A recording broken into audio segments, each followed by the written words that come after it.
All know that obesity is a disease. ఈ మధ్యకాలంలో చాలా మంది ఒబెసిటీ తోటి బాధపడుతున్నారు కదా. Poor diet, poor life style, stress, emotions, sleep సరిగ్గా లేకపోవడం, జెనెటిక్స్, వీటన్నిటి వల్ల చాలా మంది ఒబెసిటీ తోటి బాధపడుతూ ఉన్నారు. వీళ్ళందరిలోనూ వెయిట్ తగ్గాలి అన్న తపన ఎక్కువగా ఉంటుంది. హెల్తీ వేలో తగ్గాలి, ఎక్సర్సైజ్ చేస్తూ తగ్గాలి, మరి టైం ఎక్కడా అని చెప్పి బాధపడుతూ ఉంటారు కదా. ఎందుకు బాధపడతారు? మా దగ్గర 90 days వెయిట్ లాస్ ప్రోగ్రామ్ ఉంది.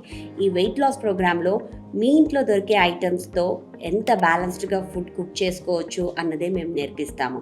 దాంతోపాటు ప్రతిరోజు మేము ఒక ఫిజికల్ యాక్టివిటీ వీడియోని పంపిస్తాము. ఇంట్లోనే మీకు ఫ్రీ టైంలో ఆ ఫిజికల్ యాక్టివిటీ 1 గంట సేపు చేసుకుంటూ మజిల్ బిల్డప్ చేసుకుంటూ, స్ట్రెంథనింగ్ చేసుకుంటూ, మెటబాలిక్ రేట్ని ఇంక్రీజ్ చేసుకుంటూ హ్యాపీగా హెల్తీగా వెయిట్ లాస్ అవ్వచ్చు. మీలో ఎవరైనా ఇలా హెల్తీ వేలో వెయిట్ లాస్ అయ్యి మీ ఒబెసిటీని తగ్గించుకొని ఎటువంటి హెల్త్ ప్రాబ్లమ్స్ రాకుండా మీ హెల్త్ని కాపాడుకోవాలి అనుకుంటున్నారా? అయితే నేను స్క్రీన్ పైన షేర్ చేసిన నంబర్స్కి మెసేజ్ చేయండి. మా టీమ్ మెంబర్స్ మా డైట్ డీటెయిల్స్ ఇన్ డీటెయిల్గా ఎక్స్ప్లెయిన్ చేస్తారు. మా దగ్గర ప్రతి మంత్ 1st of the monthకి 16th of the monthకి బ్యాచెస్ స్టార్ట్ అవుతాయి. మీలో ఎవరైనా ఇలా హెల్తీ వెయిట్ లాస్ కోరుకుంటున్నట్లయితే ఖచ్చితంగా you can contact doctor Spandana wellness and weight loss clinic.